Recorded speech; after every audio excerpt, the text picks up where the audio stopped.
Welcome to Fringe Fanatics with Chad Lee and Chris Zane.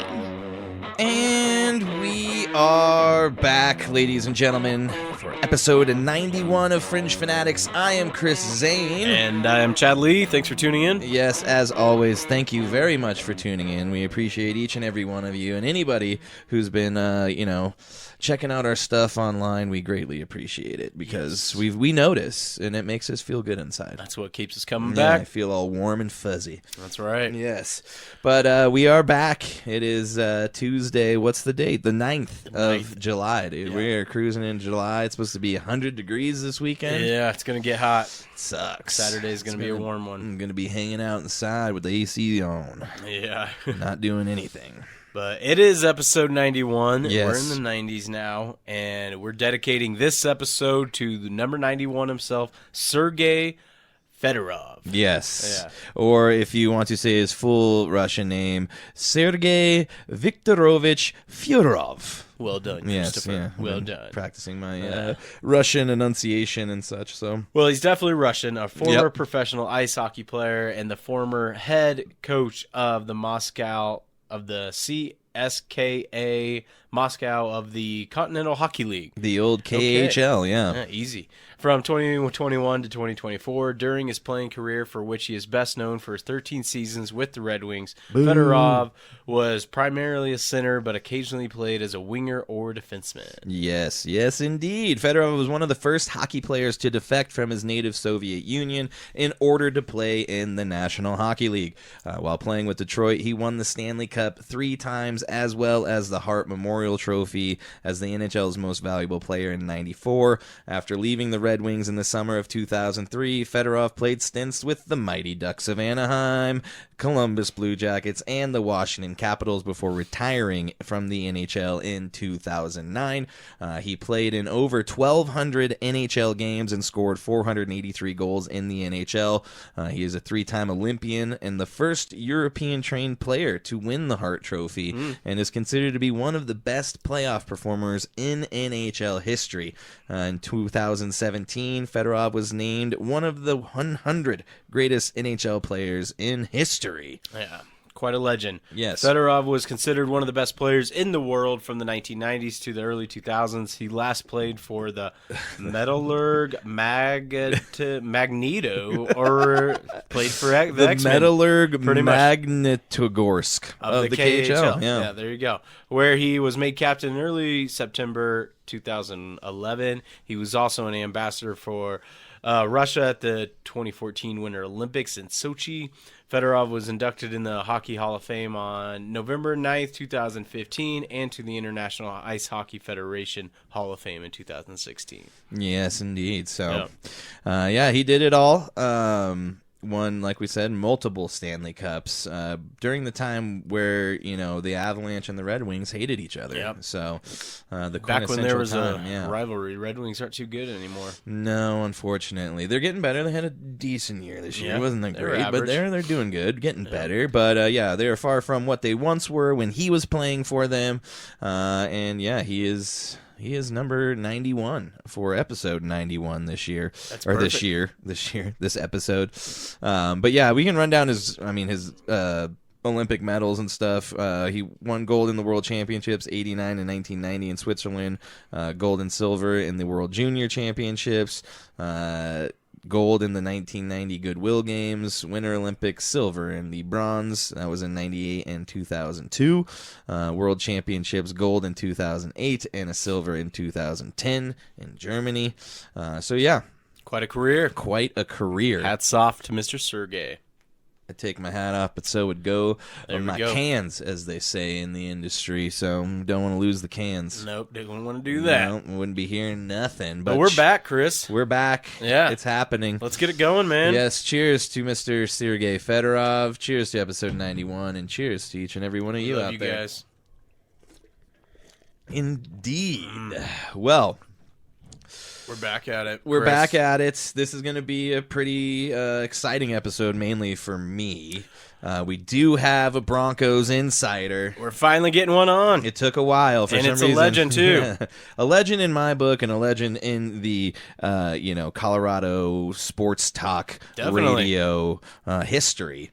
We have D-Mac, the legendary Darren McKee, joining us from his days at 104.3 The Fan, which we won't mention, as he is now the mid-afternoon host at 92.5 with Tyler Columbus, who won Super Bowl 50, as well as Scott Hastings, who is the color analyst for the Nuggets. That's right. So, yeah, he does a good job for the Nuggets. He really does. We're pretty excited to have him. He'll be hopping on here in about 30 minutes. That's right. But that means we've got some time to fill. But let's get into our weekends first and foremost. Chad, how was your weekend? My weekend was pretty good. We sat there and watched some horror movies. We had a pretty chill weekend. We really do a whole lot. We went to the pool on Saturday. She made up some lasagna. That was really good. Lasagna. Delicious lasagna. I feel like Garfield, man. Yeah. Then that's it's one of those. I was just thinking you were going to ask me what I did, and I was like, "Oh man, it wasn't too much." But you know what, though, it was 4th of July. What did you do on the 4th of July? On the 4th of July, Tell me. We basically gave Juno some trazodone, and we tried to keep her as Drugged chill your as dog. possible. Did not work. She's still worked up. Last night She we had to fought get through her. It's like she has PTSD. It's always like a week later after the 4th of July. It's still lingering. Yeah. Yeah. So last night she was flipping out. We couldn't get her to relax. I gave her some Benadryl with some cheese. She's like, I think the bombs are coming. now she's almost like one of those like prisoners that like knows like almost getting like tricked. You get like every time she smells cheese, yeah, she's like, "They're oh coming, cool, a aren't treat." they? And then she hasn't. She's like, oh damn it, You know what that means. I'm gonna get all woozy The now. boomers are coming. Yeah, but yeah, it's it sucks. Like we can't really have a good 4th of July. We just it is what it is with the dogs. But we had a good time. We grilled out some hot dogs and threw some cornhole out in the backyard. So that was a good time before Nice. The booms all went off. Yeah. Yeah. Was it pretty wild over here? No, not too bad. I mean, really, there was only like 3 or 4 houses near us that was kind of like going crazy. But other than that, like it wasn't really wild. Yeah. Yeah, so That's good. that was good. Well, nice. Yeah, but yeah, that's pretty much about it. We still been Nice. watching The Bear. That's good. Oh, yeah. I still need to start that. Really behind on that. So. Yeah, we really enjoy that show. Yeah. It's pretty cool. Yeah, we started watching The Witcher Origins, Oh, which has... that doesn't have Henry Cavill in it, right? No, it's like... it's not Lucy Liu. It's Michelle Wee. Yeah, Okay. Michelle Wee's in it, and then...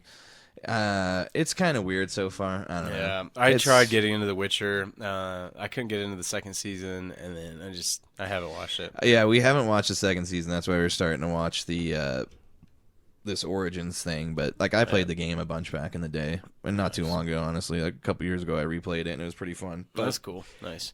I Yeah. did watch House of Dragon on Sunday night though, and then rewatched it last night because the battle scene was that good. nice. I haven't. love- And this already is season tossed 2, it. right? Oh yeah. Yeah, but that was quick. 8 minutes. In. dang. My There goes bad. our money. Yeah, right. Like we're making any. Yeah, this is season 2 from the House of Dragon, and obviously, like we were both into Game of Thrones and stuff like that. But this last episode, it really was like just dragons like battling back and nice. forth. I guess that is the cool thing about it is the dragons are alive now, or because it's back in the day. Yeah, I mean, and they were, a little bit in the original Game of Thrones, but not a whole lot. But this one, I mean, they're much more prevalent. There's a lot of dragons. I mean, I don't know, like 20 or something like that. But it's just Dang, pretty cool. It's a 20 good freaking show. dragons, It's dude. nuts, dude. I mean, this last So many episode, dragons. one of the dragons got like sliced open, and then all of the blood was like acid blood, so it just burned all these soldiers. Man, it was cool. That is kind of cool. Yeah, it was pretty I really like badass, that. dude. Yep. Yeah, I've been watching The Boys. Meryl won't let me watch it when she's watching. She's like, it just reminds me too much of the real world. And I was like, yeah, it does kind of play along with all the real stuff going on. Oh, the real world. Yeah, Yeah, it's like very I thought you meant the interwoven. MTV show. Oh, yeah, it's like, the real world. Road rules and everything. Theo Von. Dude, they do such a. That's what I love, though. I mean, Seth Rogen and Evan Goldberg. It's not a lot of people know they're the ones behind that show. Yeah, and it makes sense that like that's why the show's that good. And it is insane how many different metaphors and how it is almost just like real life. Yeah. Like the But with firecracker superheroes. chick. Yep. She's like basically like an alt-right Yeah. kind of podcaster and everything. But yeah, it's Yeah. great. But it's cool because it shows that there's not really a good side or a bad side. Like each side has its faults. Yeah, but and the cool thing is though is like it's still an insane show. Like the stuff they show, you're like, I can't believe that just happened. It's But then gory. when you hear about like how the actual book is or the graphic novel, Yeah. it's like even crazier. Like the stuff that happens in it. Big time. Yep. Dude, I get really nerded out in this stuff. After every Acolyte episode, after every Boys episode, Game of Thrones episode, I always call it Game of Thrones, House of Dragon episode, I That's Game of watch Thrones. the YouTubers, Heavy Spoilers and Emergency Awesome for when they break it down. Yeah. I mean, I really need like some like nerd glasses or something like taped up or anything just to put them on when I do that. Yeah, because I nerd out on that shit pretty hard, man. Yeah. Well, we gotta nerd out on something because otherwise we'll just be stuck in thinking about everything in life. And I just like knowing. I like getting all the content, man. Because she'll tell me, she's like, "Why do you watch this stuff? It kind of like ruins it." I'm like, "No, I need to know. I'm a fucking psycho. Like I just need to." But it's fun, man. Yeah. everything. We got a lot of good content out this summer. Yeah, and then like I said, the Bear is out, so a lot of good shows and. That's great, but next weekend we got SDS 9, so I'm really pumped about that. Nice. So you're going to all 5 nights? Oh no, they're just doing one night at the Ogden and then one night at Red Rocks. So, and then there's rumors this is going to be their last Red Rock show. So, probably going to be an emotional night. Yeah, probably. You're going to probably shed some tears. You never know, probably. So you're going to the Red Watch? Yeah, show? I'm not going to do the Ogden show. I don't really do multiple days anymore. That's a lot. I'm too old for that shit. Yeah. Too old for this shit, Riggs. But what'd you do over the weekend? Same thing, man. We laid pretty low. I mean, like Thursday, we just hung out, didn't do too much during the day. I think Meryl had someone come over and got their hair done on Thursday. Or got like a haircut. And then we just kind of kicked back, relaxed. We ended up making some tacos. Some steak tacos. Nice. Steak tacos. That's a good choice. Yeah, steak tacos. Do a little bit of the onion, some cilantro. Authentic. Cilantro. Yeah, and that was pretty good. And then and Meryl made elote, which is also one of my favorite ways to eat corn. That shit, Dude, man. elote's bomb. I love elotes, Yeah. man. Oh, that's You so slather anything in mayonnaise or I don't crema. I used sour cream when I was using it. It was like Daisy sour cream. I think is what I used, but I don't think it was mayonnaise. It was something You else. can use mayonnaise, crema, and probably some mixture of all of those things. Yep. But yeah, Some, elote is awesome. So would we you use tahini for the seasoning?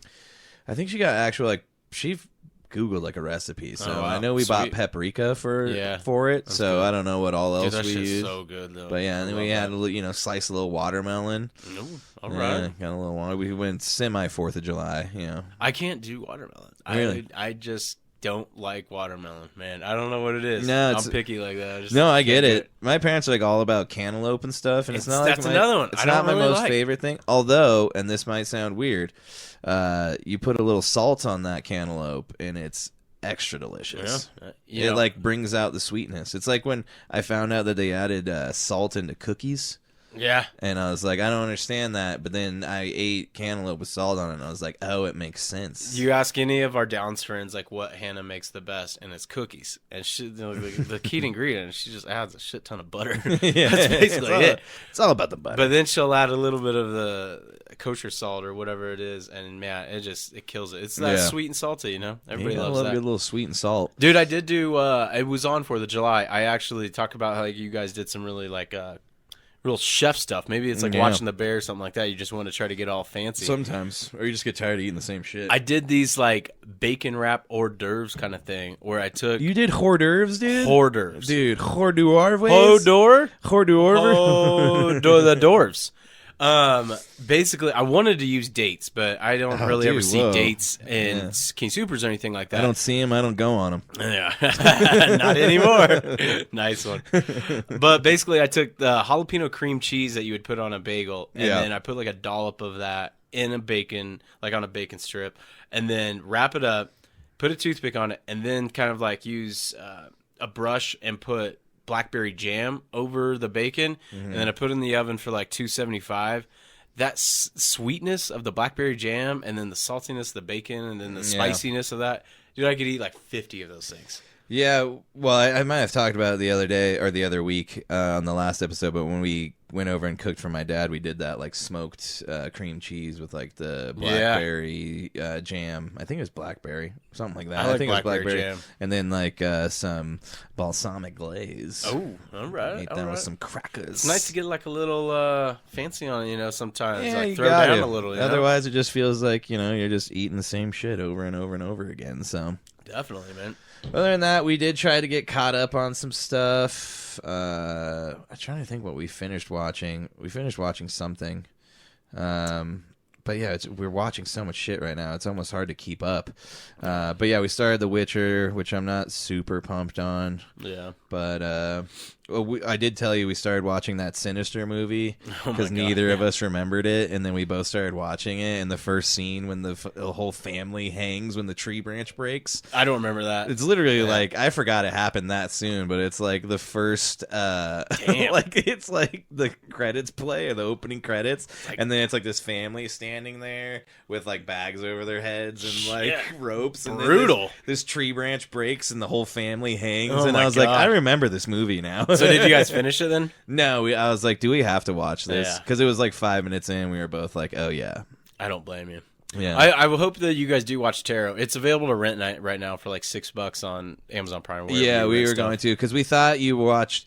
For some reason, when I read what you sent me, you said something about the 20-year-olds, and I don't know if I'm becoming dyslexic or what, but I read that as it was 20 years old. Oh, I was wondering what you meant by. Oh your yeah, I was like, response. did you watch the old one or the new one? I was And like, you're what do you mean? There's only I don't one. know, man. Apparently, there's 3 movies about tarot. So- Yeah, see, and that's what I thought was fascinating about this, because I've never seen a horror movie based on like tarot. Because you've always had numerous Ouija board ones. Yeah.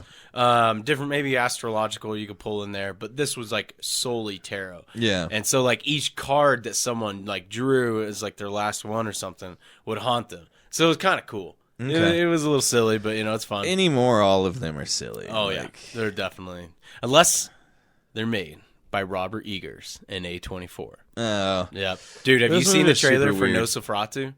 I feel like you said that weird, but It's like the remake of the old movie. Yeah, Nosferatu. I don't know. For yeah. some reason, when you said it, it just sounded What's weird. wrong with your nose? What? Nosferatu? Dude, but it looks insane, man. It's the one. Is he actually remaking the movie, or is it like the one? Because wasn't Willem Dafoe like in a Nosferatu movie where he played like the guy that was playing Nosferatu, but supposedly he was actually a vampire? I don't know about that, but I do know that this one, because the first Nosferatu movie got made like, dude, I want to say it was like 50s or something, right? No, I think it was like in the 30s. Yeah, seriously. Like, it was a long time ago. So, this one looks really good. Robert Eggers does nothing but great shit. The Witch, Midsummer, stuff like that. Yeah. I think that was Ari Aster. But still all A24 movies. Those are the best horror movies. Nothing beats The Witch. Oh, yeah, I was trying to see. No, it's not. Willem Dafoe is in that Nosferatu movie. Yeah.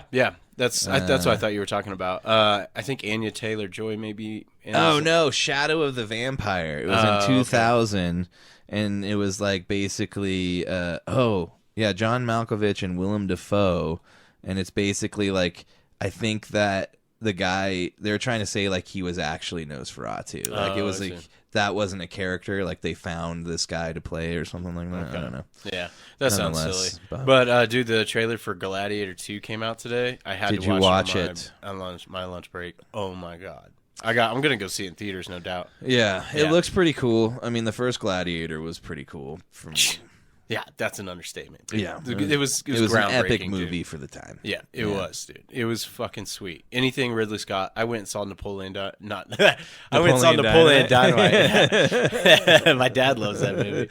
But I went and saw Napoleon, his last movie, in theaters by myself. because that's how much I love like Ridley Scott movies. She was out of town, so I was like, "Fuck it, Oh let's yeah, I go remember watch a that. movie." Wasn't it like 3 hours long? Yeah, it was very long. But Joaquin Phoenix was hilarious in it because they show the truth about Napoleon, how he was just a total goober, man. Yeah, He would get really jealous and insecure. Creepy goober dude. Yeah, That used his shortness and anger against being short to conquer the world, pretty much. Yep. And I think Ridley Scott's gonna hit another home run with this one. It's gonna be good. Oh, Meryl just reminded me because thankfully she can remind me what happens in my life. Thank you for listening, Meryl. Yes. We finished Resident Alien. Have you watched that? Oh no, they were talking about it at work. I can't remember the dude's someone name. was talking about it at work. Yeah, it was. It looked pretty good. Alan but, Tudyk or yeah, Alan Tudyk. Yeah, that dude's like a sci-fi king, man. He's been in so many great sci-fi anything. Oh, he was in that world. really good. I mean, dude, we can go down the line. Yeah. A Knight's Tale. Yeah. A bunch of stuff. There's He was KRS-One from Star Wars Rogue One. Oh yeah, the rapper. That's funny. KSI. I think he just did a podcast with there's Theo. KRS-One, man. That is a rapper. I think I named it wrong. KRS-One, but you just said that with such dude, like you were just like total confidence, and I was like the rapper. Dude, it's so close to that. It was like KRS something. Oh, Tucker and Dale. Yeah, Face that was another Evil one. or whatever it was. I remember That's you really telling me one. about that. I think at T-Joe's, and you were like, "Dude, this movie's so good." It was pretty good. Hell yeah, man. Yeah, but yeah, that was there's like 3 seasons, and we watched all of them now. Oh, nice. So we finished that. Hell yeah, you guys are blowing through shit, man. We're trying to, but I just feel like every time we get through one, it's like, oh, there's 12 more shows to watch. It just keeps going, man. I have to get on anxiety medication just due to the K2SO. Oh my K2SO. god, so far. C3PO. Yeah, he's like Yeah. a robot. That's what he plays at. Damn, that's so funny. I named the rapper. But yeah, like I was about to say, like I'm almost gonna have to up my anxiety medication just because of the amount of shit coming out. It's starting to give me anxiety attacks. Dude, I might have to borrow some for Juno, man. Yeah, maybe I can give her some. Yep. It's still a little pram. I can't say the word, but Yeah, that stuff's hard to pronounce. anyways, Well- oh yeah, fireworks in our neighborhood, pretty wild. Everybody's bitching about groceries and gas and shit. They didn't have a problem spending thousands of dollars on fireworks this year, so I guess like it's To celebrate America, priorities. Yeah, it's priceless, okay? that's true.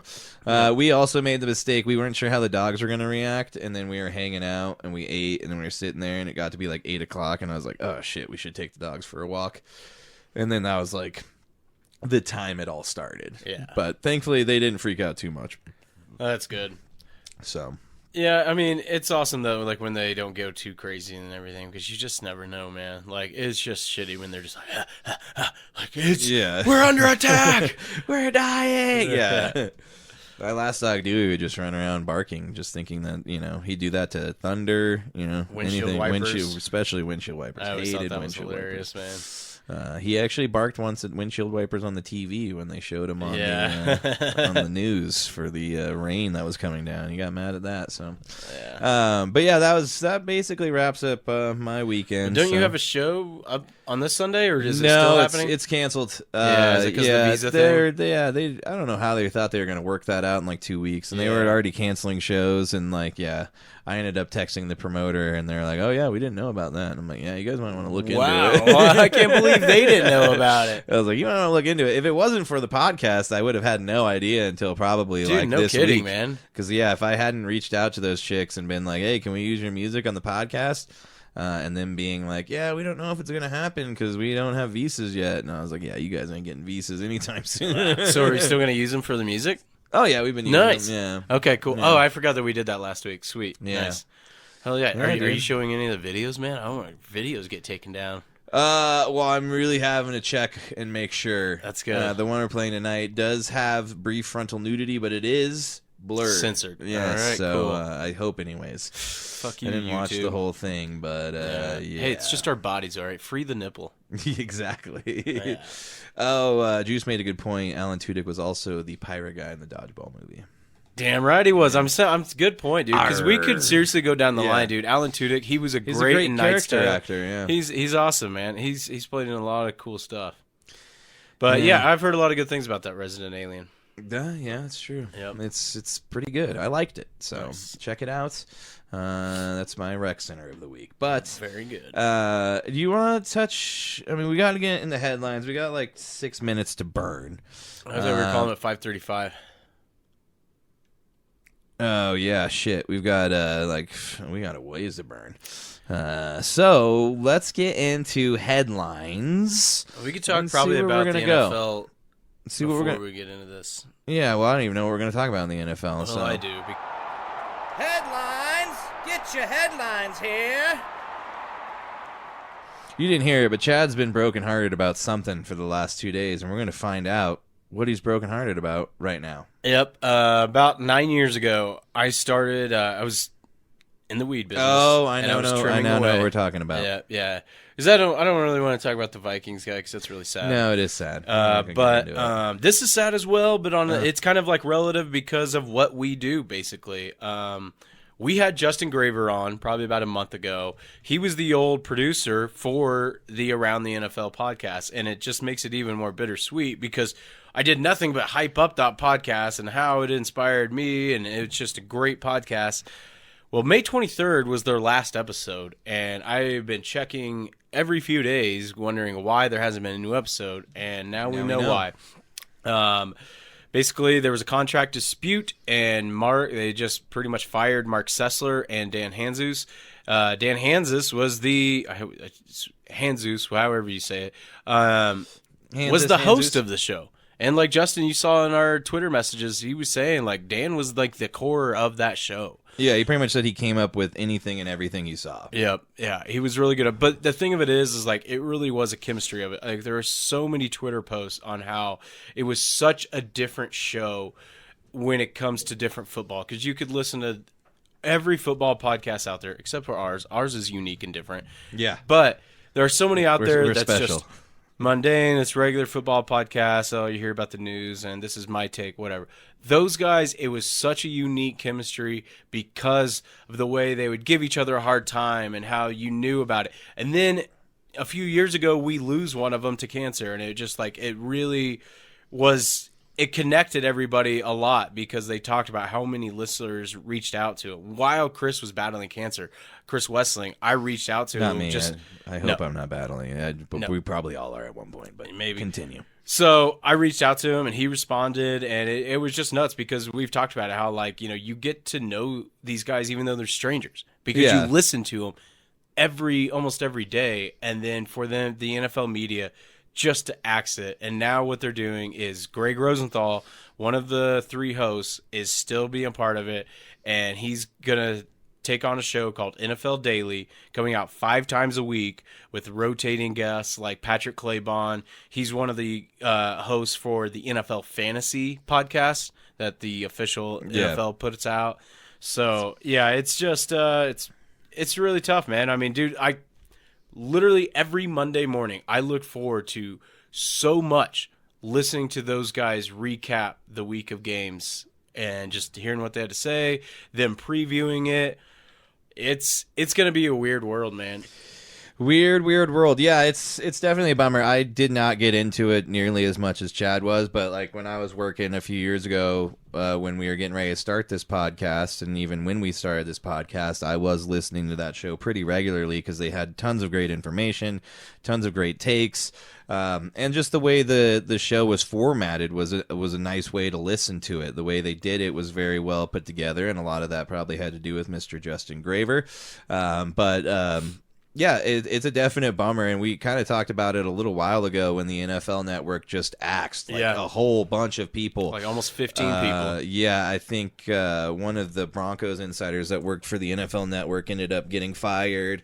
So yeah, a whole bunch of people, and it looks like they're realizing that running a network of 24/7, programming is very tough to do and doesn't have a very good, they're not making a lot of money. I don't understand what they're thinking because, I mean, you could take a look at like podcast numbers from like the top podcasts out there, and they dwarf all of the TV shows out there. CNN and MSNBC and ESPN's, First Take and all those. Like, yeah, they do great numbers. I mean, First Take is the number one sports show on television.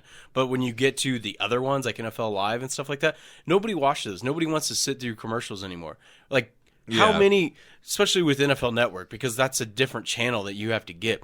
How many guys, sports buddies that you have, comes up to you and be like, oh, dude, did you hear what so-and-so had to say on Game Day View? Yeah, no. Nobody. Everybody listens to podcasts now, and for the fact that these old dinosaurs at NFL media think like this is still the way things are, it's going to blow up in their face because from what I've heard, Mark Sessler and Dan Hanzus is going to start their own podcast, probably called Heed the Call, which is a great homage to Chris Wessling's old saying that he would always in the podcast was saying. And I'll start listening to that.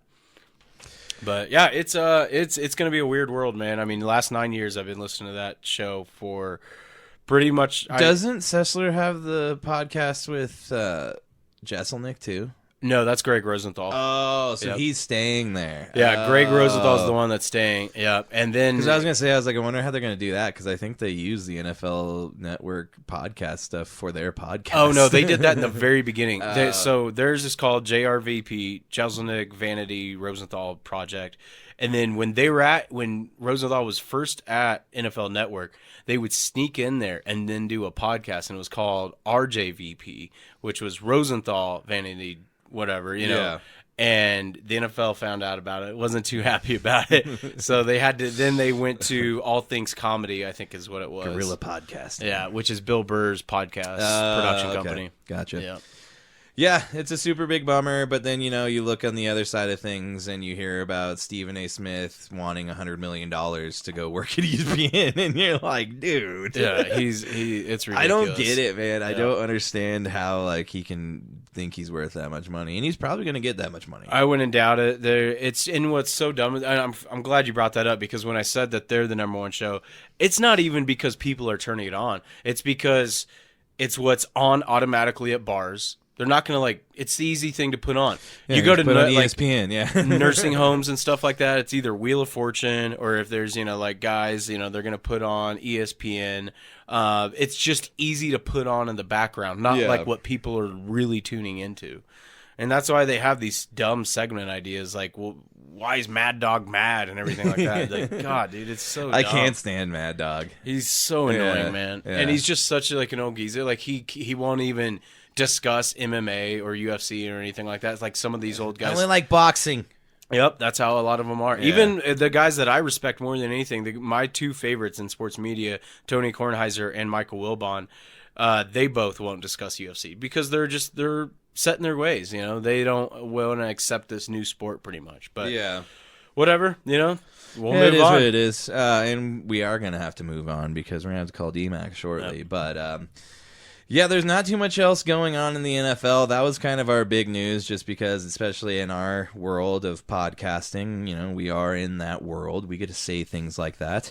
That was a huge loss. And in my own greed was like, you know what, though, Chad? That's a lot of people looking for something new to listen to. And hey, I'm mad about that, man. And I do wish Dan Hanzus and Mark Sessler, they won't need it, but I do wish them luck because they're going to be fine. Yeah, they're probably going to go and do something way better and make all the money themselves. So good for them. It's great, Good for them. Sucks, but the NFL kind of sucks sometimes. They do. This is why things like this, where people who are just busting their ass making great content end up getting axed for no other reason than we just don't see it viable. And we found out yesterday they made the numbers came out of last season. They grossed $13 billion.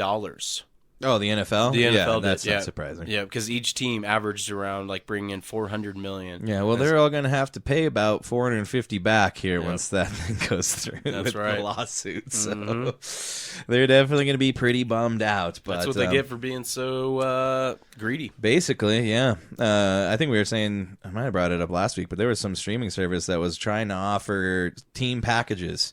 Just pay for the Chiefs. Yeah. And the NFL is like, no, we got it. We're good, you know. They don't know what they're doing. But let's get D-Mac on the line. Yeah, we got to get him on the line. We're going to call him here in just about a minute. Again, this is D-Mac. He is on Altitude Sports Radio 92.5 from 12 till 3 p.m. every day. I probably listen 3 to 4 days out of the week on average, because I just enjoy listening to him talk about sports. It's one of those things. It's kind of like Chad was saying with, around the NFL. It's like a pacifier, you know. Yeah. It's like you find what you find what you like, and you kind of stick to it. Yeah, definitely. So I am super excited to have him on. This is kind of like a mini dream come true for me in terms of what this podcast could bring for us. You know, I'm glad you brought that up because I know that you talked about how you had called in a few times. Have you ever talked to him before? I've called into their show once. And then one of the times I called in, I was talking to Chad Brown, but I've texted in a bunch too. So, okay, cool. But yeah, calling is hard. So yeah, it is definitely hard. So we're gonna get him on the line right now. Well, let's do it. Here we go.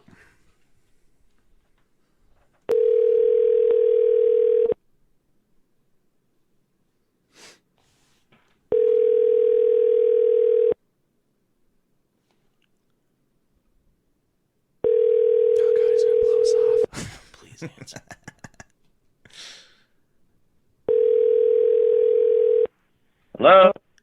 D-Mac, how's it going? Oh, good. Hang on one second. No worries. All right. I got to run because I got to do something else. God, man. All right. I'll see you all later for the bottom of the 8th. Have a good night.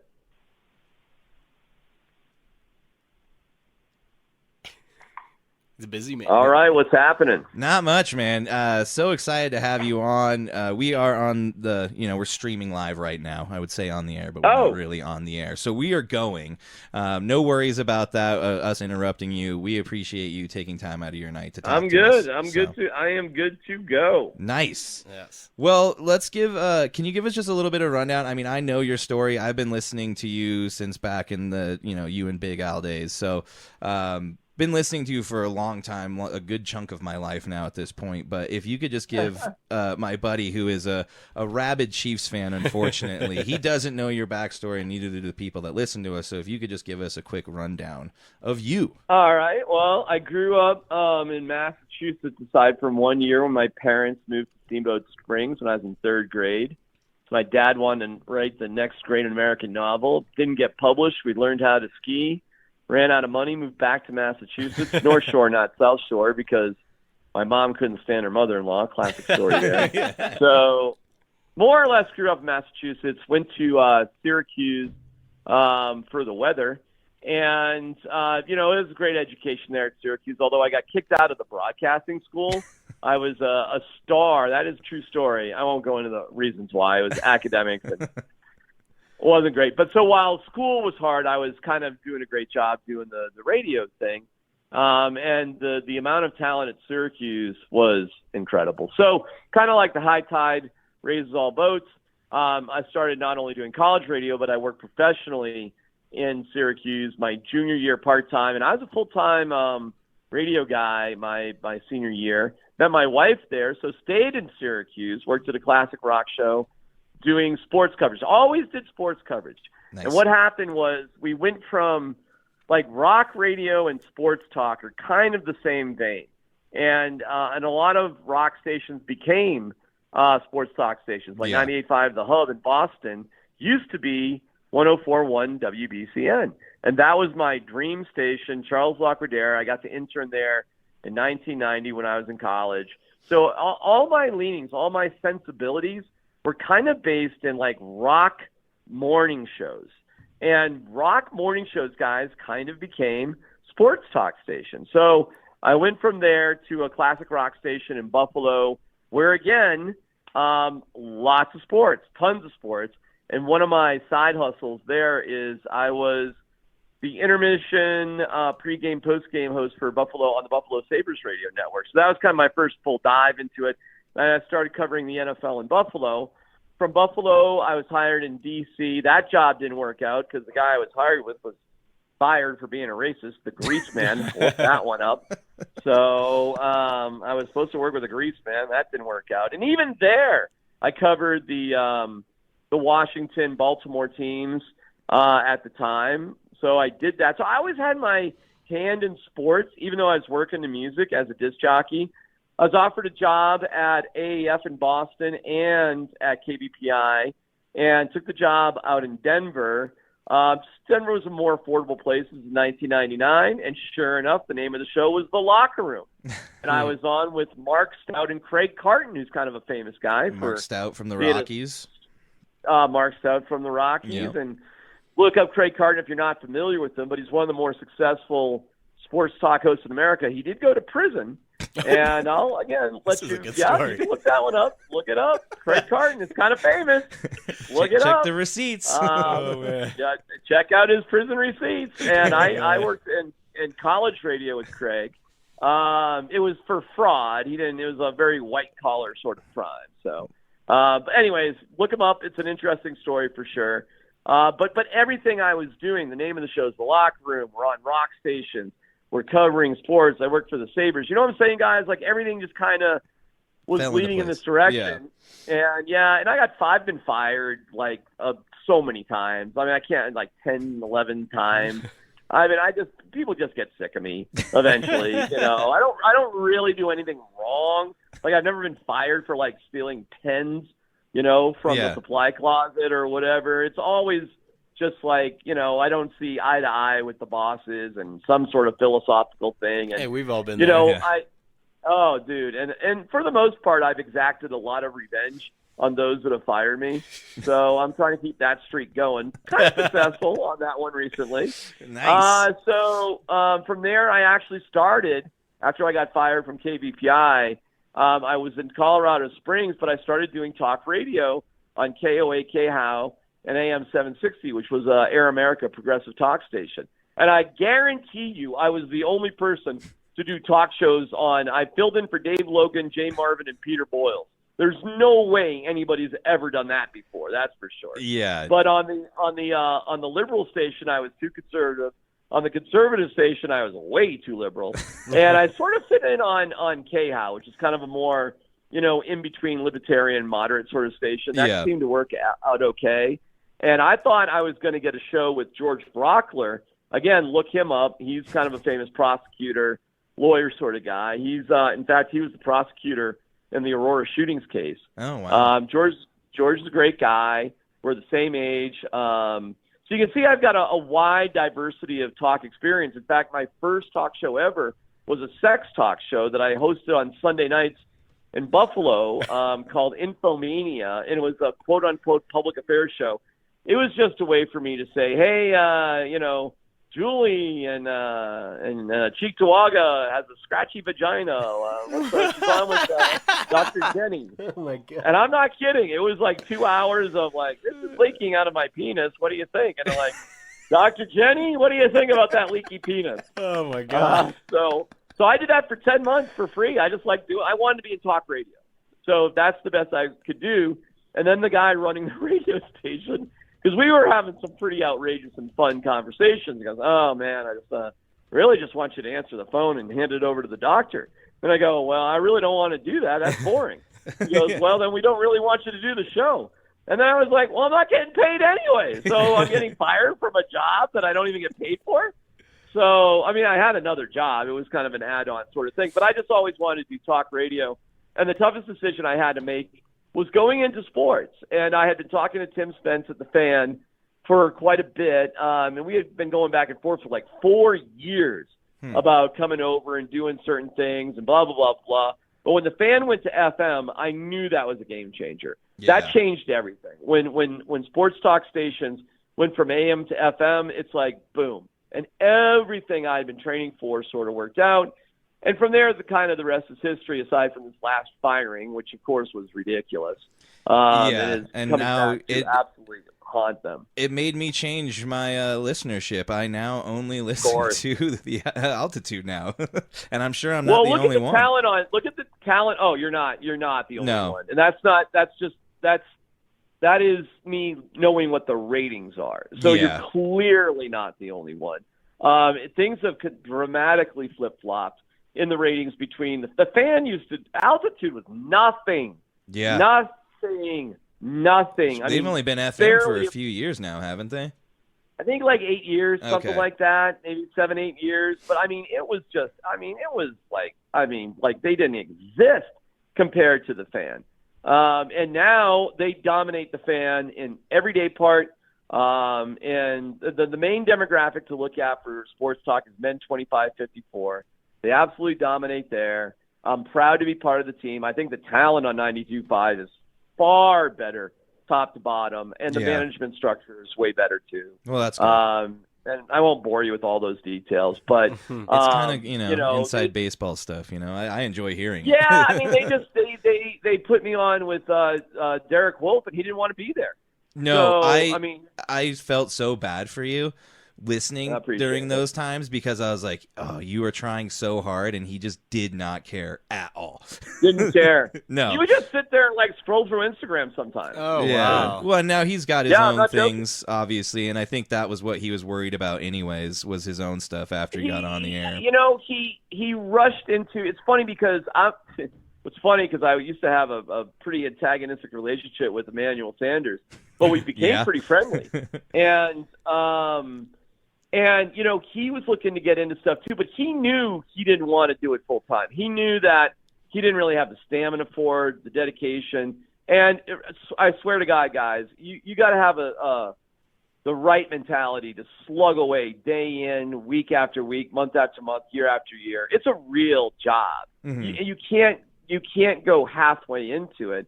And Wolf needed time, man. He should have taken a year off. He should have, and he should never have taken a full-time job.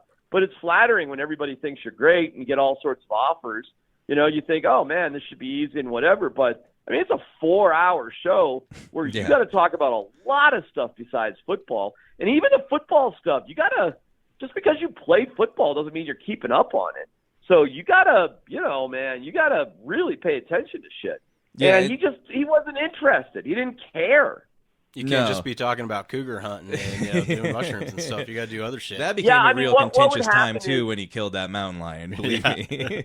Well, there's a whole story behind that thing I know. too. I won't bore you with that, but the mountain lion wasn't eating little children in the town of Grant, Colorado. Yeah. Okay, it was an older mountain lion that was chased up into a tree by dogs by a guide. And the guy waited for Derek to come along with his, bow and arrow to knock it out of the tree. The reason why that mountain lion was so big, it was old. It wasn't like some sort of dangerous predator. And by the way, guess what? Dogs and cats in the mountains get eaten all the time. Yeah, it happens. You know what I'm saying? That's part of why we live in Colorado. We know. Right. It happens. So. Anyways, guys, that's it. That's the story. I got fired from there, and I've been over at Altitude. And you're better off, man. Almost a year. And I've been doing more of this digital media stuff, and Altitude's been amazing because they've been completely supportive of me trying out this digital media thing. I find it a fascinating platform. So over at Altitude, they're more open to things. It's a better staff. It's a brand new facility. It is one hell of a place to work. So if you told me a year ago, because a year ago around this time, things were pretty lousy. But if you told me a year ago this would be, where I'd be at, I'd thank my lucky stars. Yeah. Well, as soon as it happened, and I know I was following you, and I was like, man, he would be perfect for a podcast. Because it's like, why deal with the middleman of actual dealing with, people telling you what to say. Yeah, and exactly. Why deal with that when you can go out on your own and just do it yourself? But I was really excited when I saw you started the only thing is, you guys, it's like, listen, I'll tell you this. I have so much respect for people who have really figured this thing out and can make money on it and the whole thing. And I'm doing okay. I'm just getting going, frankly. Yeah. And, the more that I learn about this, it's like you really do got to slug it out. I'd say for probably 2-3 years, and it's slugging it out, man. Yeah. Because there's so many other ways to consume this stuff. So what makes you unique? And Exactly. special? How can you become reliable? And, what am I doing here? And is this just a waste of time? And, Hey, man, we know all Imposter that. syndrome. We're Yeah, crossing man. around the corner of 2 years ourselves, and I mean, we both have full-time jobs. We work together, Yeah. and I mean, we have a very physical job, and so like, there's a lot of times we think to yourself like, golly, man, like it is kind of like a part-time job, but we enjoy doing it. We love talking about sports. and the concept of like, how does anybody even get into like commercial terrestrial radio?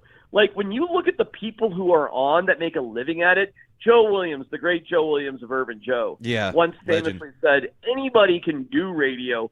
Can you get paid for doing radio? Mm-hmm. And it's a great comment. And when you look at the people, like especially in Denver, which is a big market, and people love being here, there's really not that many guys, when you really look at it, fellas, that are making a living in radio. Not really.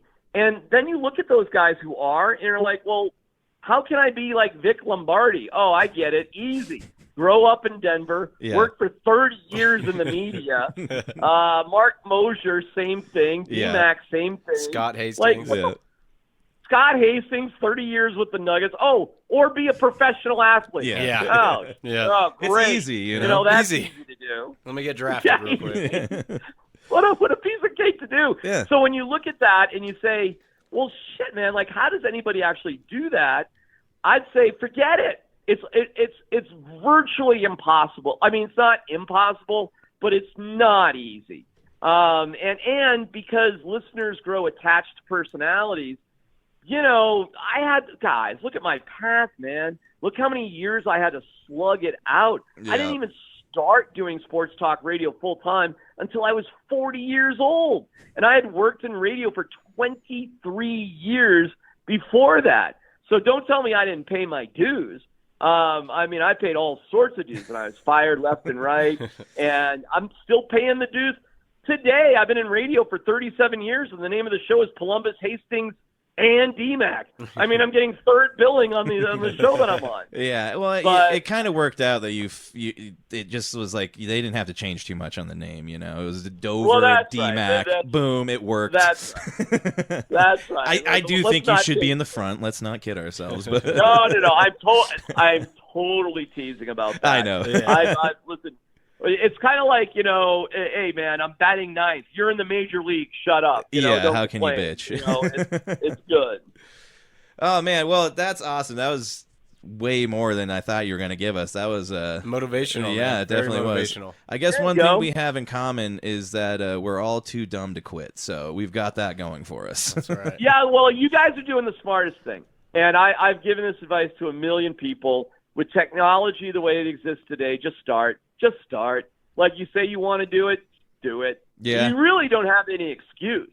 No. Like back in my day, like when I was coming up, there was none of this. Yeah. There's There'd be no way to get in front of a microphone. Yeah. There were no cell phones. No. I mean, there was nothing. Like, I mean, there was literally nothing.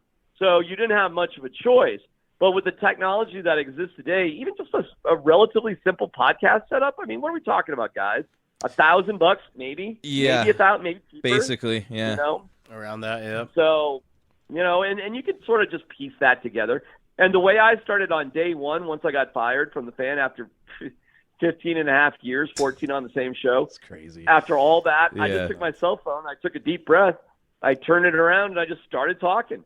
And I did have a YouTube channel because my kids, I had a place because my parents are back in Massachusetts. Mm-hmm. So if my kids were in sports or anything with school that was videoed, I would just post it there.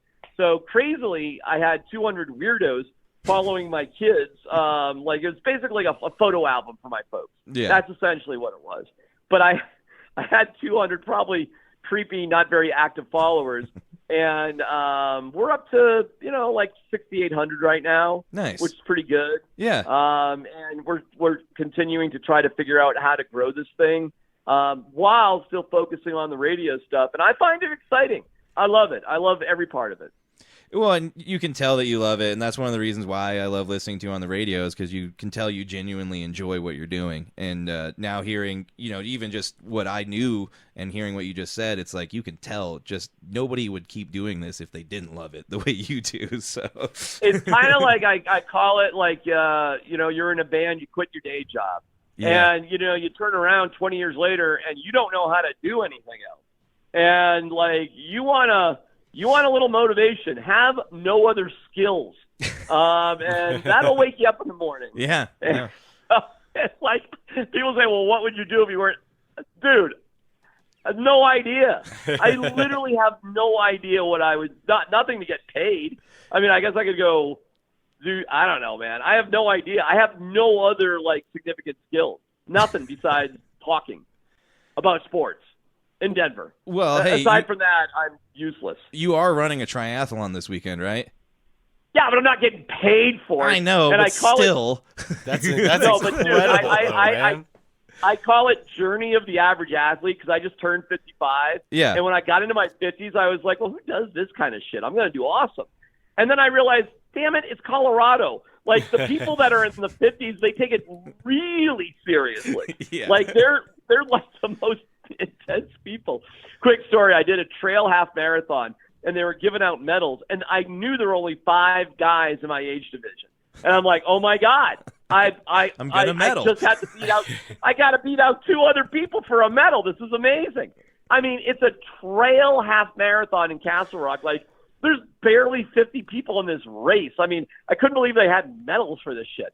So I do the race, and I think I do all right. I felt pretty good and completed the race in a pretty decent time. And I was like, okay. And they're giving out the awards. And they go, in third place, Tom Smith. I go, oh, my God. I might have come in second place. In second place, Frank Chambers. And I'm like, holy shit, did I win this thing? You got to be kidding me. In first place, Matt Stevens. And I go, God damn it. And I go over to look at the results, and I came in fourth. I came in fourth out of 5.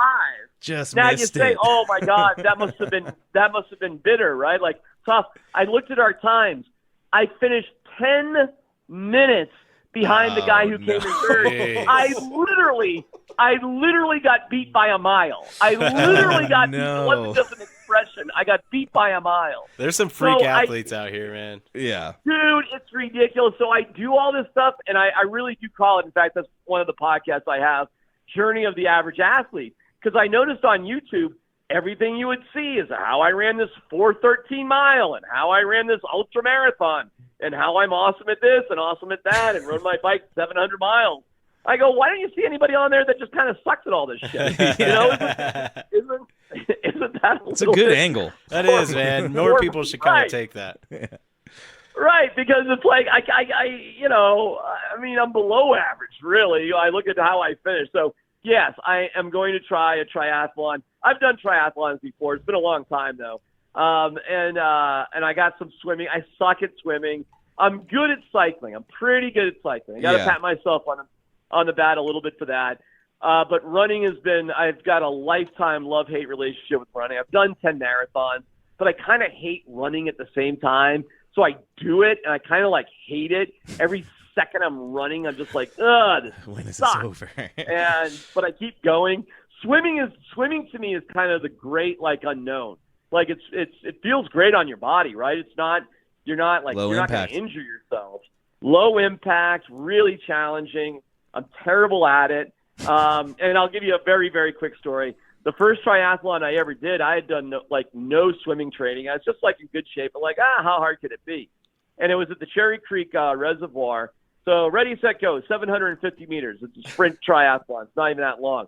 Well, I'm getting kicked in the face, and I can't see shit, and I don't know what's going on. I mean, it's bad. I got a wetsuit that was 3 sizes too big for me because I didn't know it was hard to rent wetsuits. And I'm out there, and about 3/4 of the way in the race, I see a guy in front of me, maybe about 10 yards. And he's like, help! Like, the guy's, drowning. And I'm like, oh, my God, hang on, dude. So I swim up to him. I kind of grab him a little bit, and then somebody in a kayak comes along and, saves him. And he's, oh, thank you, and hey, whatever. So I'm feeling pretty good about myself as I swim away until I realized I was losing to a guy who was drowning. That's how bad I was. You know, it's all about just getting out there. Yeah, though. exactly. At least you're trying, Right. man. You're Exactly. active.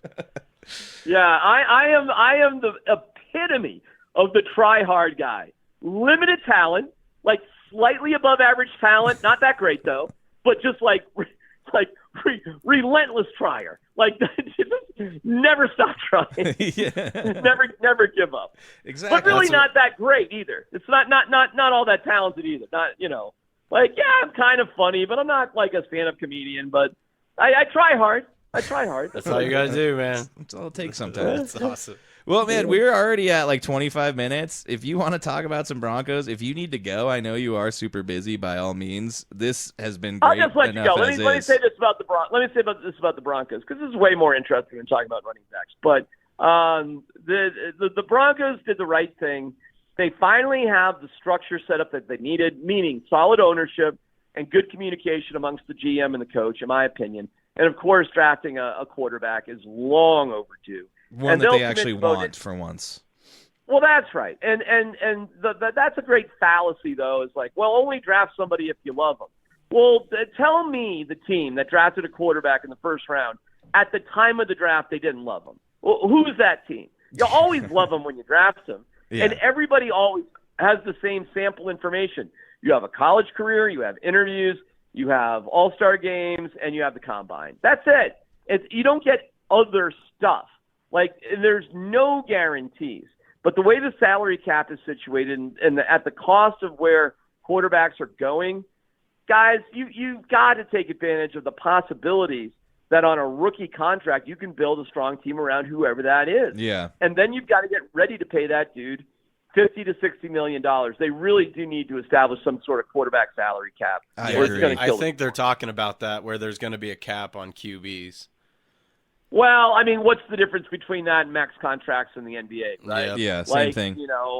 I think yes. Call I it think what you will. Establish it. Yep. It'll still be a ridiculous amount of money. Oh yeah. But it'll keep things more in balance, and and I think the players' union will eventually agree to that, and because it'll help the game, frankly, and it'll help more players in the league, because you see what's happening to running backs right now. You just don't need them. No. Or you don't need them at a high price. And that's not fair.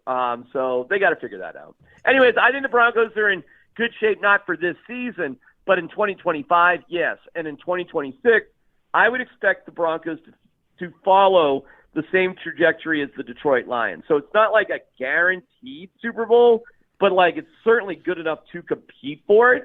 And, you see where the chips fall where they may once you get into the playoffs. But I bet you they're back in the playoffs in 2025. And I bet you they're like the Lions in 2026, like a contender who could win it without being an overall dominating team. Yeah.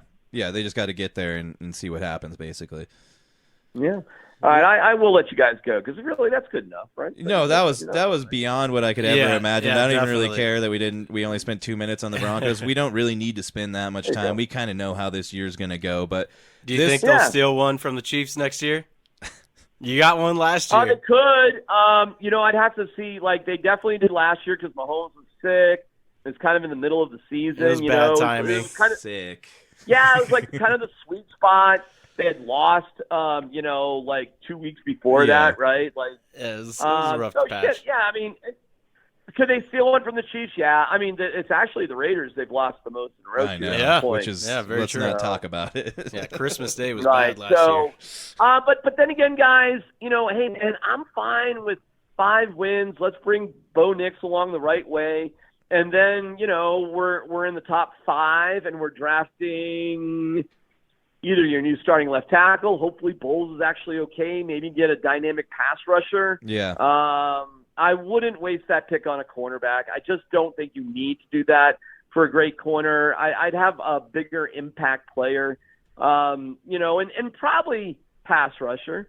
So, I mean, I think that's the guy who can change the game the most, aside from the quarterback. So I would lean in that direction, and we'll see how Bowlesy does at left tackle. But if Bowles just isn't really fitting the bill, well, you'll be in a good spot to get the second best tackle off the board, maybe the first best tackle. Well, with the way things go with quarterbacks, probably the first. Yeah, I mean, hopefully we're not talking about drafting a quarterback, fellas, for quite a long time. I hope so too. Yeah, because it's been, on one hand, it's been amazing for me because this is the hill that I've died on and I've been right. So, okay, I mean, that's cool. But on the other hand, it's just like, oh my God, enough is enough. I mean, seriously. Yeah. Dude, I've even felt bad for you guys over the last 8-9 years, right? It's just, Yeah. This podcast birthed out of me and him going to games together. It's like everybody is. I don't know how you feel about John Elway, the general manager, but man, you blew it in 2018 you could have just picked Josh Allen at 5. You'd been fine. Mm-hmm. It was right there. And oh my God, you took Bradley Chubb over Josh Allen, brother. And then you hear I call it AIS, assumed incompetence syndrome, when you say, well, they wouldn't have developed Josh Allen anyway. And I think that's such bullshit. I think that guy's so talented, he would be good no matter where he went. Right. And don't forget, had you drafted Josh Allen, you would have set up all of your coaching staff around that fact. You wouldn't have even had Vic Fangio. You would have gotten rid of him because you would have got, like Sean Payton is with Bo Nix, you would have had a staff with a head coach who was more aligned with that philosophy. The fact that Vic Fangio didn't sit there, scream and yell about the quarterback just shows you what a terrible, and he was, horrible head coach. Terrible. No deeper philosophy about what wins, had no clue about things aside from defense, and even defense wasn't all that great. And then he stood up at a press conference with a Gabriel Landeskog sweater on, and I asked him, who's your favorite player? And he goes, I don't really know the names. He's wearing a Landeskog sweater. He could have just gone, this guy. He didn't even realize what he was wearing. So it was like awesome. The degree of, he's the guy who orders a fucking hamburger in a steakhouse. Yeah, that's a true story. Oh my, it is. Yeah, it's a true story. That is actually a literally true story. Mm-hmm. That's embarrassing. At Elway's. Well, they were looking to hire George Payton, and they went out to Elway's, a steakhouse. Everybody else was ordering steak, and stupid Vic Fangio ordered a hamburger. Like a child. He didn't own a suit for his press conference. He's a defensive coordinator making millions of dollars a year. He didn't own a suit. They had to borrow a pair of khaki pants from the trainer's room and use safety pins to pin up the pants. Oh man, this is the guy. This is the hell we've been living in. Yeah. I mean, and who's making? And the guy making that decision is Elway. And I get it. He's the most important player in the history of the organization. I get it. They won a Super Bowl. A lot of that was set up before John had ever taken the job. But okay, fine. He got Peyton Manning. Okay, but he also wanted to get rid of Peyton Manning, and it was Joe Ellis who. Peyton Manning was Joe Ellis' idea in the first place, and it was Joe Ellis in Peyton Manning's fourth year, 2015, when Elway wanted to give him a massive pay cut. It was Joe Ellis who flew down to Louisiana to kind of save the day. So, let's be careful with our Elway, the general manager, love. Yeah. A lot of things went sideways because a lot of wrong decisions were made, and almost every single one of those decisions that needed to go the right way this time around has gone the right way. Almost every single one. So I give Greg Penner credit. I'm glad we have a super wicked rich owner. Guys, you want wicked rich owners in sports. Hell the yeah. end. Don't be jealous of them. Be happy you got them. How else do things change, and how else do you spend money if you don't have a wicked rich owner? What do we want, cheap owners? No. What, the Bolin kids knew what they were doing? Really? Where's the proof of that? So, I think that's a good thing. George Payton gets along great, way better with Sean Payton than people give him credit for, and gets along with Greg Penner. And Sean Payton is like a new man. He is like a new guy out there because he doesn't have to deal with the Russell Wilson crap. And there was so much Russell Wilson crap. Oh, my God. Dude, so glad that's changed. So yeah, me too. Anyways, there you go. All right, man. Dude, that was great. Yeah, this amazing. was awesome. Thank you so much for giving us some of your time tonight. We greatly appreciate it. Maybe sometime down the line we could get you back on, talk something else. Nuggets. I've converted him, thankfully, to a Nuggets fan. I'm a big Nuggets fan. So we can talk about that. Well, that's an easy team to root for. That's for sure. That's good. right. That's Yep. cool. Yep. But D-Mac, this was like a little dream come true for me when we started this podcast. I never thought we would actually get to talk to you, which is, you got to have small dreams to begin with.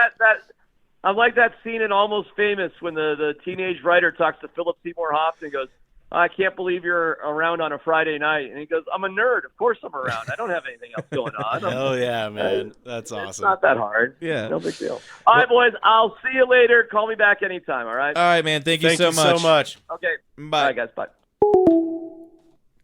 High five amazing. on that. Well, that was do a it good again. high five. There we go. That was a fucking great interview. That was amazing. I dude. learned That so was much cool. shit. So entertaining, man. He's just such he's a good funny interview. guy. He really is funny. Such a good background story. Yeah.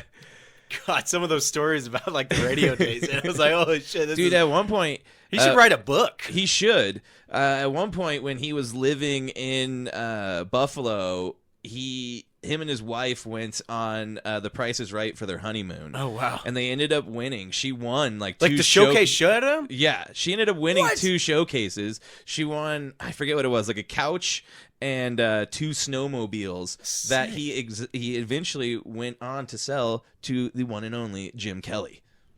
Oh, the quarterback. The quarterback, Jim. Wow, that's crazy. He's got a hilarious story about I wonder that. if that's the connection to the Buffalo thing, when he was saying he was right for the Sabres. Well, because when he went there and started doing stuff, he was working with the Buffalo Sabres. Cool. And then I think just through that, he got in touch with, that's Jim amazing. Kelly. It just sounds like a super fascinating life, man. He's just done a lot. Yeah, that was really cool. The whole time, I was just smiling. I was like, this is pretty wild. It was cool watching you, man. That's pretty badass. It's kind of how I was, even when I was just listening. We talked to Justin Graver, and that's why we do this, man. Yeah, that's badass. But it was also kind of validating to be he's like, you got to go for 2 to 3 years, and even someone like him, who is a huge, radio personality in Denver.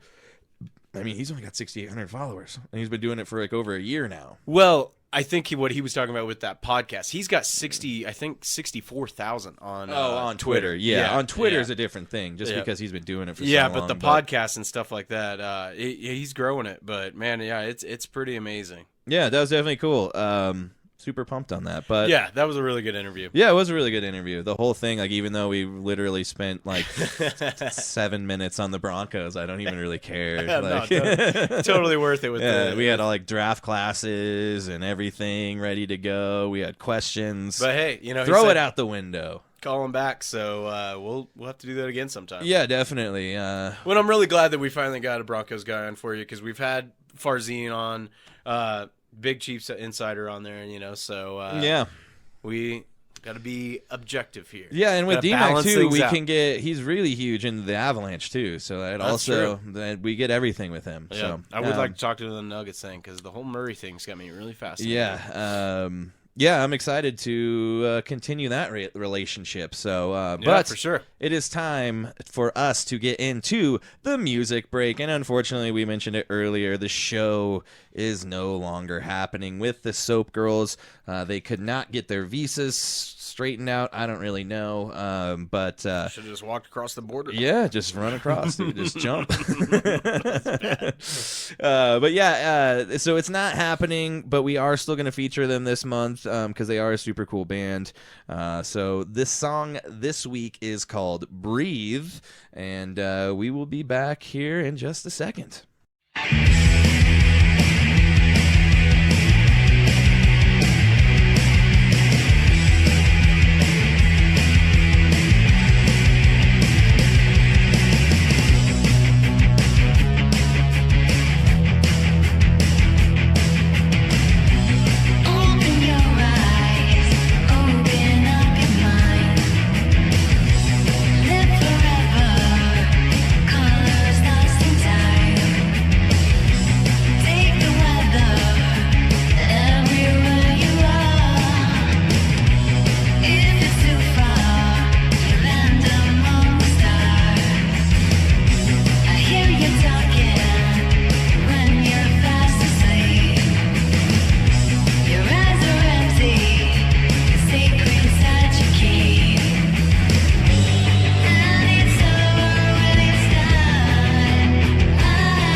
And we are back for the second half of this episode. Chad's walking in now, fresh coffee, topped off, ready to rock. You right. just heard the Soap Girls. The name of that song was Breathe. Again, the show unfortunately canceled. We were very much looking forward to it as it was Dan's birthday that day, our bass player, so he was ready to party. But unfortunately now we don't have a show. But if you enjoy the Soap Girls, make sure to go check them out. If you're watching their YouTube's own video, or their videos on YouTube, sorry. If you're watching their videos on YouTube, make sure that you are not at work because you might get in trouble. There is some partial nudity in some of their videos, but they do make some really good tunes, and they put on a hell of a live show from the videos I've seen. If you want to go check them out or go buy merch or see when they're going to be on tour again, go to thesoapgirls.com, and you can find all that information and above and beyond on their website. But this episode, we're going to go a little off the rails here a little bit. Yeah, there's not much to talk about. Yeah, we're a little bit of a lull here. Which is a crazy word. The 3 July L's. lull. Yep. Lull. But for those of you that love F1 racing, it was a hell of a weekend last week. So, yeah, we are going to change things up a little bit. We had a little bit for MLB and MEA, but we're just going to scratch that. We'll cover MLB. We keep saying we're going to deep dive it, but pretty sure next week there isn't an F1 race this weekend, so we should be able to deep dive into that. I am having on. I'll talk about this later. But let's get into it, dude. Okay, let me play the noises for it, so we're at least somewhat on schedule here.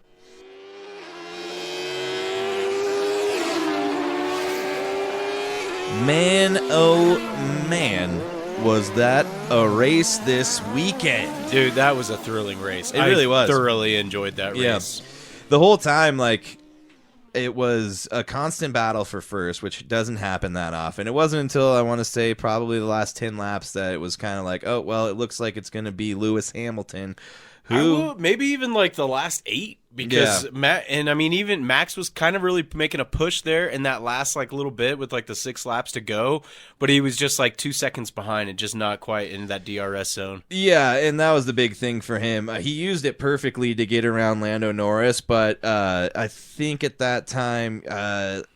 Lewis had 3 seconds on him, and he did get it down to, what was it? Like well, basically, he finished 1.46 seconds behind Hamilton, so he got it pretty close. And then I'm not going to lie, as soon as he blew around Lando Norris, I was like, he might win. Yeah, I thought I was like, I quit doing what I was doing. I just watched intently the last 5 laps, and the announcers are going nuts. It was great, man. The announcers for the F1 races are just so into it. I mean, like, I don't know if they're British or what. They are. One of them was British, for sure. They make it, it's like with their accents, they kind of like make it more fun. It's like when people watch soccer games and they're like, goal!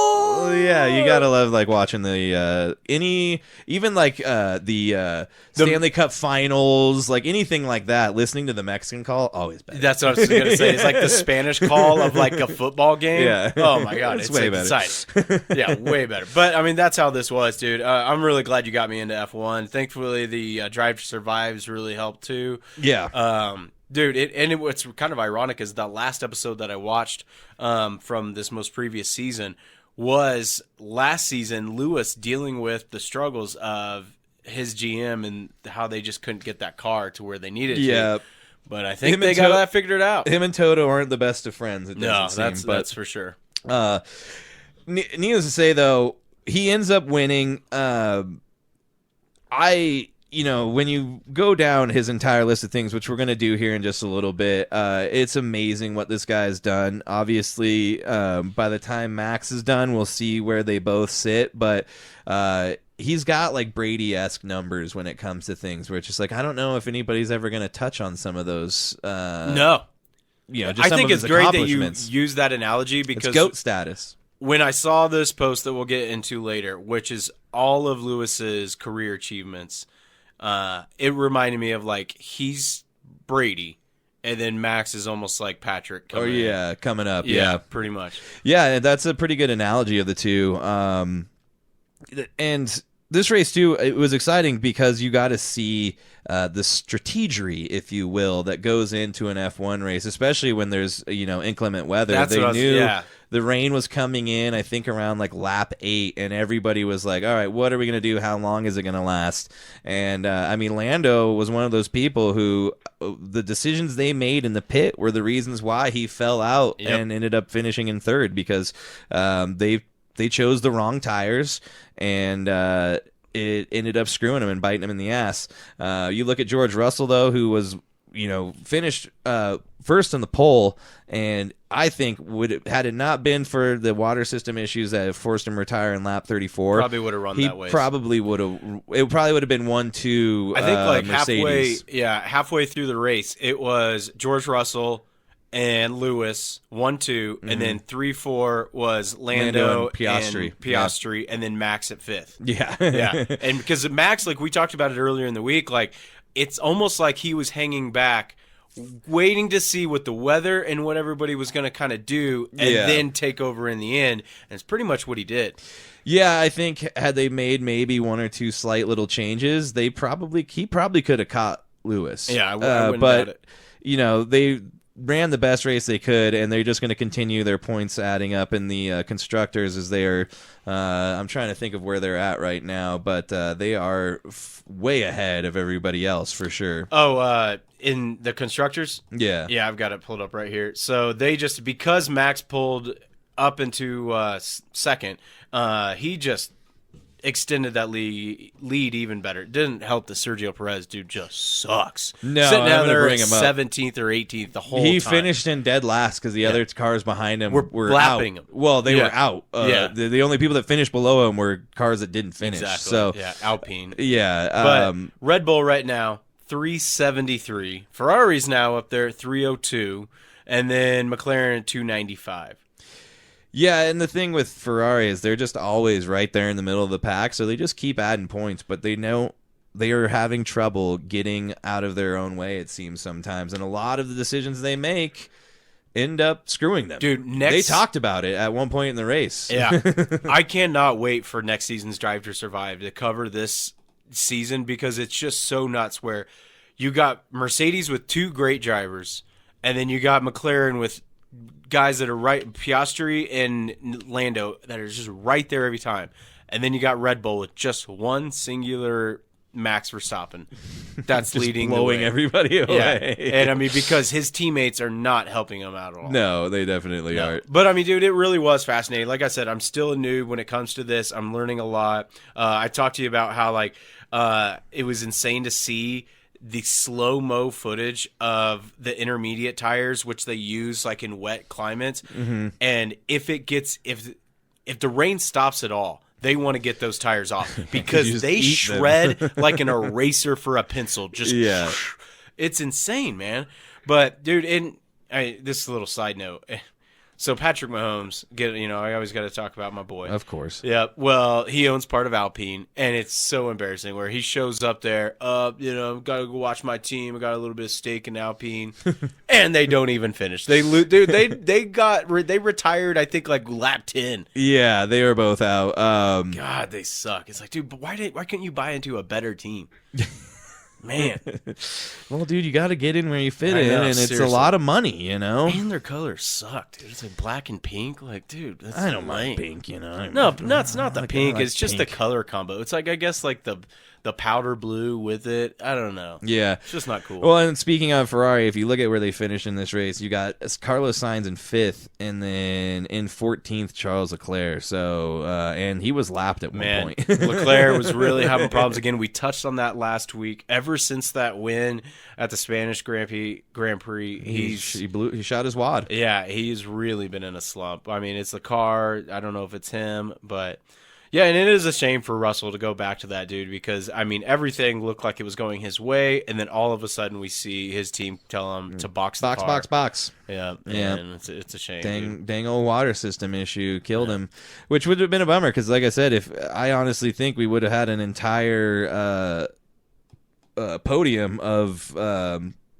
Brits had he finished the race. It probably would have been Lewis, like we said, Lando, Lewis, and him in the top 3. But it's interesting to see, man. This was one of those first times like watching a race where you're like, Max is like struggling a little bit here. He's really having to work and try to get just any sort of anything going in the race. It took him till damn near the end to make his move. So it really did. And you really see it's like what we've kind of touched on last week again, how the strategies they use and their team, I mean, they're genius when it comes to it. I think Red Bull's chief strategist is a woman. Oh, that's cool. But I was watching. They went to her at one point. I'm just like, I wonder what that even entails. Like, you just got to sit there and like, are you like looking at like graphs and like like I don't even know. I was trying to explain it to someone the other day. I'm like, schematics. Some people that may not blueprints. Because I'm just a couple years getting into Formula One, but the thing of it is like I was trying to explain it to someone. I was telling them, like, dude, one of the things that fascinate me so much about this.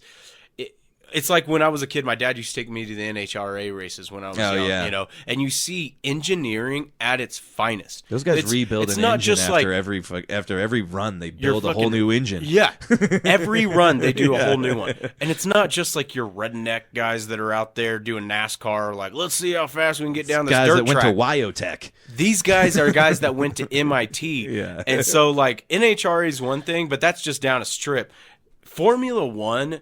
The engineering, they're taking the best engineers in the world where like guys could probably go off and go build a building, engineers that could probably be a part of like building a highway system, but instead they get recruited to go to Formula One because they're that smart. I mean, it's engineering at its finest, and that's what fascinates me, man. Yeah, it is. And then we're looking at next year, they're changing the cars. Yeah. So they're making them a lot smaller. I don't know if you saw that. There's that graph that shows like the last 4 generations, and it's like, the first generation, the second, the third, now. And it's like a fucking... There should be more overtakes. Like bigger than Suburbans, but they sit like this high off the ground. I don't know as far as like kilograms. I'm not really sure what that... But I do know that it's going to be it's going to weigh slightly less. Yeah, and they're focusing more on electric, too. I guess there's like an all-electric like Formula One race. Oh, wow. So they're just quiet. Just like...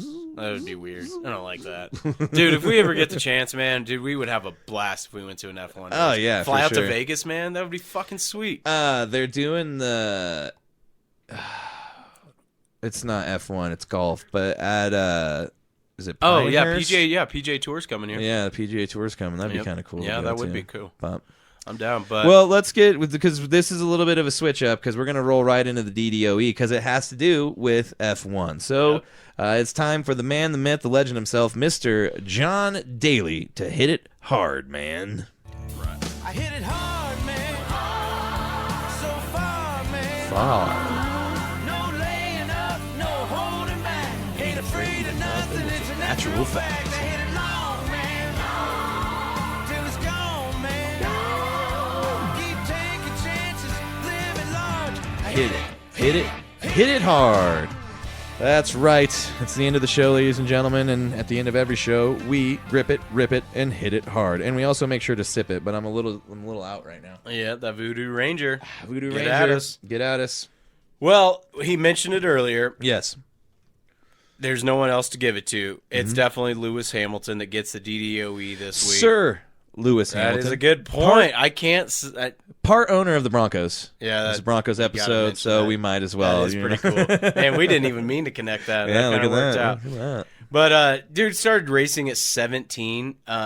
He comes from Britain, and I mean, it's just insane when it comes to his wins. He holds the record for the most wins at 104, most pole positions at 104, most podium positions at 199. But we give it to him because it's almost like watching. Here's a good example. We talked about it earlier with Tom Brady. When Tom Brady won the Super Bowl, unfortunately against my fucking Chiefs. Let's go. At the age he did, you can't deny how incredible that is. And it's insane. Lewis Hamilton doesn't even look like he's 39 or something. Yeah, I think he's going to be 40 here. He looks like he's fucking 25, dude. Yeah, he's a pretty boy. He does look very good for his age. He's the actually the oldest driver to win a Grand Prix in the 21st century, and he also set the record for most wins at one Grand Prix event, which is his 9th win at the Silverstone, which is his home course. He loves his own course. The straight, I believe, the last long straight is actually named after him. Oh, what? I can't remember at the race. There's Yeah. like the last big long straight. Yeah, because I heard him calling like, "Oh, this corner." Like they name Yeah. each corner and Yeah, so he's got the straight. main straight That's named cool. after him. So, Nice. but yeah, it's like we said, it was super cool to see, and just to see the emotion. I mean, you hear it on the radio. He's basically breaking down. He gets out of the car. He hugs his dad. They have an emotional moment. He goes and meets his engineer. I forget what his name is. They call him Bono. It's Chad Bonington or something like that. Has a really big moment with him because they've been trying so hard to get back to being atop the podium, because the last time it was in 2021, I believe, when he won, and it was 2021, the Saudi GP. It's been so long for them to get back, and now with all the eventual changes that are coming down the pike, with him going to Ferrari next season, I think this was a really big thing for him to get to be like, I'm not done. I'm not in the twilight of my career. I could still do this, and especially now with moving to Ferrari. Although now I'm beginning to wonder if that is a good move with the way Ferrari's going. Is it decided that he's going to Ferrari next year? That is the weird thing about, like, their contracts are up, and they like make these decisions, and then they got to finish out the season. That'd be so weird. Yeah, man. That'd be it's like you. It's like when you put in your 2 weeks, exactly, but it's like a instead- season. Yeah, you're it's like, man, damn it. That's insane. Yeah. Yeah, but he does. He has won a joint record 7 World Drivers' Championship titles. Michael Schumacher is the one he shares that record with. Yeah. Yep. But Chris had the good idea of giving him the DDOE, and I found that ESPN F1 posted this today.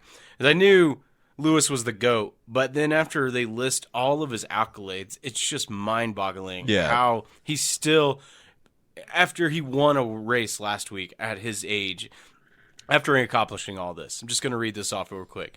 Lewis Hamilton is the only F1 driver to win more than 100 races, achieve more than 100 poles, win races in 16 different seasons, stand on podiums in 18 seasons, lead over 150 races, win the same Grand Prix 9 times, claim a win after 300 races, stand on the same podium 15 times, is also a vampire because he doesn't age. Yeah.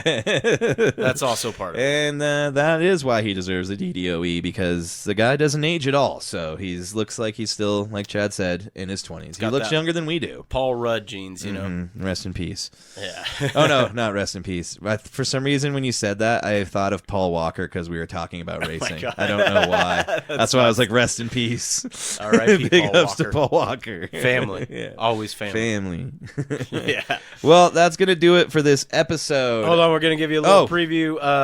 Next F1 race will be in Hungary, the Hungarian GP, on July 21st at 7 a.m. Mountain Time. Another early one, but set your alarms and get up and watch it. Should be a good one. Yep. Everybody's hungry for Hungary. You know what I mean? Good one. Next week, I will be having on my good friend Blair Watkins, who is a diehard Eagles fan. And he is a guy that, like our girlfriends tell us while we're sitting there watching football games, like, you could be a commentator. His girlfriend Aubrey said that to us, like, you know, every time he mentions something during a game, the commentator says it right afterwards. Yeah. So he's diehard. Looking forward to getting some Eagles takes from him. Yeah, definitely. So we're looking forward to that. In the meantime, make sure to like, share, subscribe, and follow everything that we put out. We need it. And make sure that you are hitting the notification button, that little bell up there on YouTube. That way you get all of the notifications whenever we release something, because we're putting out more content now, because that's what we got to do. That's We're right. trying to put out content every single day. Check it out. So make sure to check it out. We appreciate you all for listening. We love each and every single one of you. And thanks again to you, D-Mac, the legend. Yes. The legend D-Mac, Gracing us with your still presence. pumped on that. So, We're gonna be riding that high the riding rest of the high. night. Yeah, the rest of the week maybe. But right. until next week, we love you all. Chad Lee, I love you, buddy. Love you, buddy. And It was a good time. It was a good time. You know, Always. we have a good time. That's what we do, man. All right, guys, we'll catch you Farewell. later. Toodles.